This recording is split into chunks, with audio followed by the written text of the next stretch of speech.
ચાલો બાળકો, ઉપર હાથ,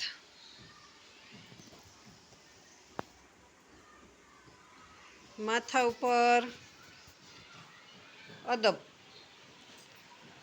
બાળકો, અત્યારની આપણી થીમ કઈ? પાણી. પાણી આપણને મળે છે ક્યાંથી? એ તો બરોબર, પણ ટાંકામાં ક્યાંથી આવે? Very good. આપણને પાણી વરસાદ દ્વારા મળે, બધા એ યાદ રાખવાનું છે. હવે આપણે પાણીનો ઉપયોગ શું કરી છીએ? તો બાળકો, આપણે વાસણમાં શું ઉપયોગ કરી પાણીનો?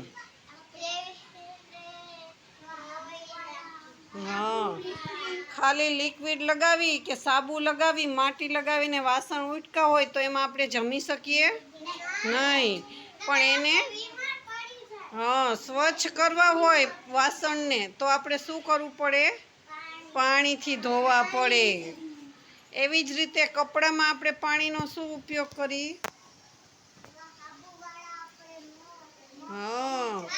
આપણા કપડાં મેલા હોય તો આપણે ડિટર્જન્ટમાં, લિક્વિડમાં બોળીએ, પછી પાછું એને બ્રશ મારીએ, સાબુ દઈએ, પછી એમનેમ થોડું સૂકવી દેવાય છે કપડાને.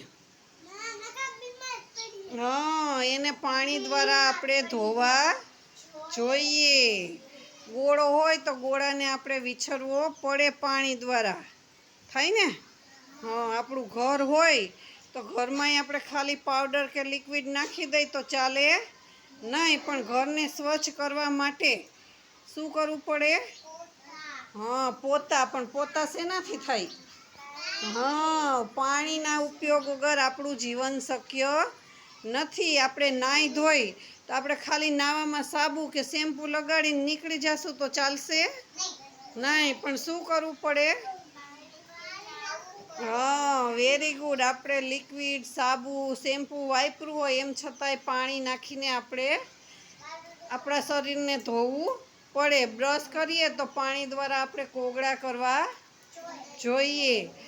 તો પાણીના ઉપયોગ વગર સ્વચ્છતા રહે નહીં. તો ચાલો બાળકો, એકવાર તાલી પાડી દો જોઈ.